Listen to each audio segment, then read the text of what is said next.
అనకాపల్లి జిల్లాలో భారీ వర్షాలకు వీమాడుగుల మండలంలోని 7 గ్రామాలు జలదిగ్బంధంలో చిక్కుకున్నాయి. ఉరకగడ్డ వాగు ఉధృతంగా ప్రవహించడంతో కొత్తవలస, వెలంపాడు, రావిపాలెం, గొప్పూరు, తాడివలస, రాజుపేట, కొండయ్యపాలెం గ్రామాలు జలదిగ్బంధంలో చిక్కుకున్నాయి. ఉరకగడ్డ వాగుపై వంతెన లేక ప్రజలు తీవ్ర ఇబ్బందులు ఎదుర్కొంటున్నారు.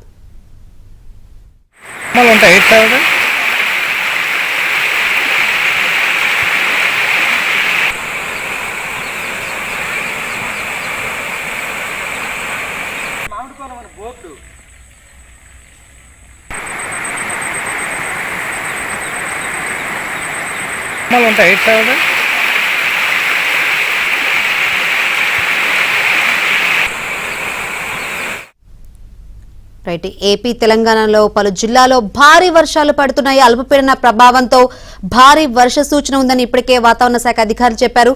మరిన్ని వివరాలు అందించేందుకు మా ప్రతినిధి నాయుడు లైవ్ ద్వారా సిద్ధంగా ఉన్నారు. నాయుడు, శంకరి, ఇటు ఆంధ్రప్రదేశ్ అటు తెలంగాణలో కూడా చాలా చోట్ల విస్తారంగా వర్షాలు పడుతున్నాయి. కొన్ని చోట్ల భారీ వర్షాలు కూడా నమోదవుతున్నటువంటి పరిస్థితి. ప్రస్తుతం అయితే చాలా చోట్ల రెయిన్స్ పడుతున్నాయి.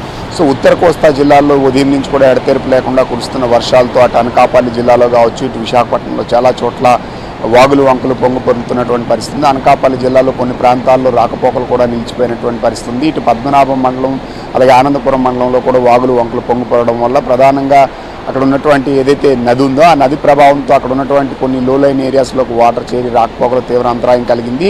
సో భీమిలిలో అయితే ఒక ఓల్డ్ షెడ్ కూలిపోవడంతో ఒక వృద్ధుడు చనిపోయినటువంటి పరిస్థితి అయితే నెలకొని ఉంది.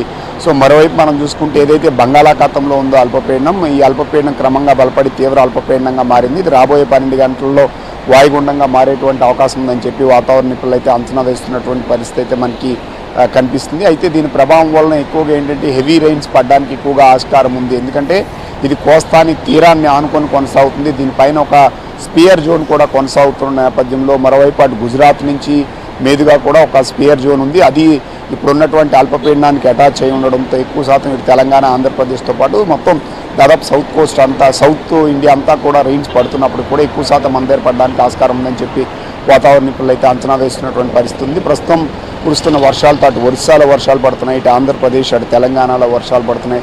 సో వీటి ప్రభావంతో ఇన్ఫ్లో అనేది క్రమంగా పెరిగేటువంటి అవకాశం ఉంది. నిన్నటి వరకు మనం చూసుకుంటే డెఫిసిటీ ఆంధ్రప్రదేశ్ మొత్తం 24 ఉండేది, అది 8 ఉండేది. సో ఈరోజు ఆ డెఫిసిటీ పర్సెంటేజ్ మనం చూసుకుంటే దాదాపుగా 5%కి పడింది. అంటే సో రెయిన్ఫాల్ డెఫిసిటీ అనేది క్రమంగా తగ్గింది. కాబట్టి ఖచ్చితంగా మళ్ళీ ఈరోజు కూడా రెయిన్స్ కొనసాగేటువంటి అవకాశం ఉంది.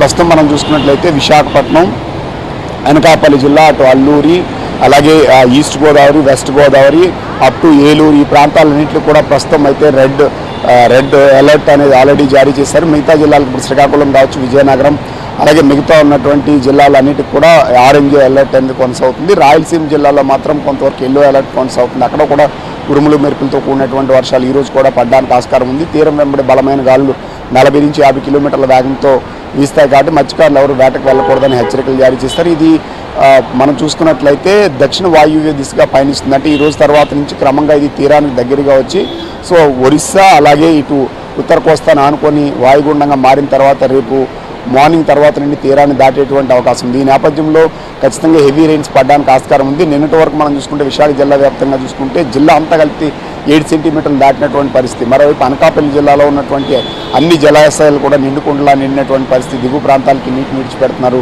ఇటు అలాగే విశాఖపట్నంలో ఉన్నటువంటి చిన్న చిన్న వాగులు వంకలు కూడా పొంగు పొందుతున్నటువంటి పరిస్థితి. ఇక్కడ ఒక్క చోటే కాకుండా అటు మనం చూసుకుంటే ఏలూరు కావచ్చు, కృష్ణా, ఈ ప్రాంతాలంటే ప్రధానంగా మనకి ఇప్పుడు చూసుకున్నట్లయితే అటు గోదావరి దిగువ ప్రాంతాలు ఏవైతే ఉన్నాయో గోదావరి ఇన్ఫ్లో చూసుకుంటే నిన్నటి వరకు 4 లక్షల క్యూసెక్లు ఉండేది.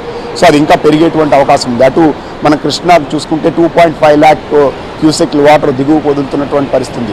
సో అది ఇంకా పెరిగేటువంటి అవకాశం ఉంది. కాబట్టి దిగువన ఉన్నటువంటి ప్రాంతాలు ప్రధానంగా ఏంటంటే సో నదీ పరివాహ ప్రాంతాలు, నదుల్లోకి చేరేటువంటి వాగులు వంకలు కూడా పొంగు పెరగడానికి ఆస్కారం ఉంది. రెండోది ఏంటంటే కంటిన్యూటీ ఆఫ్ రెయిన్, ఎక్కువ రెయిన్ పడుతుంది కాబట్టి దాదాపుగా 6-7 సెంటీమీటర్లు, కొన్ని చోట్ల 8-9 సెంటీమీటర్లు కూడా రెయిన్స్ పడుతున్నాయి. కాబట్టి సో ఖచ్చితంగా ఇప్పుడున్నటువంటి చెరువులు ఇవన్నీ నిండిపోయి అక్కడి నుంచి పొంగుపోర్లి గ్రామాలకు కొంతవరకు రాకపోకలు ఇలాంటి అంతరాయాలు ఏర్పడడం, కొన్ని గ్రామాలు అయితే మునిగిపోయినటువంటి ప్రమాదం ఉంది. ఇప్పుడు పాలవలస అనే ఒక గ్రామం ఉంది. సో అది కూడా మునిగిపోయి ఆ గ్రామం అంతా కూడా నీటిలో దిగ్బంధం అయితే అక్కడ ప్రజలందరినీ కూడా అక్కడ స్థానికులందరూ కూడా వాటర్ బయటకు వెళ్ళేందుకు ఏర్పాటు చేస్తున్నారు. విశాఖ సిటీలో ఇప్పుడు కాస్త బ్రేక్ ఇచ్చినప్పుడు కూడా ఏదైతే 1 టౌన్ ఈ ప్రాంతంలో కూడా చాలా వరకు సో దిగున ఉన్నటువంటి ప్రాంతాలన్నీ కూడా నీటి జలమలమైనటువంటి పరిస్థితి. సో మళ్ళీ ఇప్పుడు కంటిన్యూటీ ఆఫ్ రెయిన్ ఉంటుంది కాబట్టి పూర్తి స్థాయిలో జిల్లా యంత్రాంగాలంతా కూడా అన్ని చోట్ల అన్ని జిల్లాల్లో కూడా అప్రమత్తం ఉండడంతో పాటు ఎప్పటికప్పుడు సహాయ చర్యలు అందించేందుకు సిద్ధంగా ఉండాల్సినటువంటి అవసరం ఉందని చెప్పి అధికారులు చెప్తున్నటువంటి పరిస్థితి. సో మరో 24 గంటల పాటు ఇటు ఆంధ్రప్రదేశ్ అటు తెలంగాణ రెండు చోట్ల కూడా వర్షాలు అనేవి కొనసాగేటువంటి అవకాశం ఉంది కాబట్టి సో ఖచ్చితంగా ప్రజలు అనేవాళ్ళు అప్రమత్తం ఉండి అత్యవసరం అయితే తప్పి బయటకు రాకూడదు. వాగులు వంకలు కానీ లేకపోతే ఓవర్ఫ్లో అయ్యే చోట్ల కానీ దాటడానికి ప్రయత్నం చేస్తే ఖచ్చితంగా ప్రమాదాల నుంచి కొంచెం ఉండేటువంటి అవకాశం ఉందని చెప్పి వాతావరణ నిపుణులు చెప్తున్నటువంటి పరిస్థితి అయితే కనిపిస్తుంది. Right, thank you Naidu.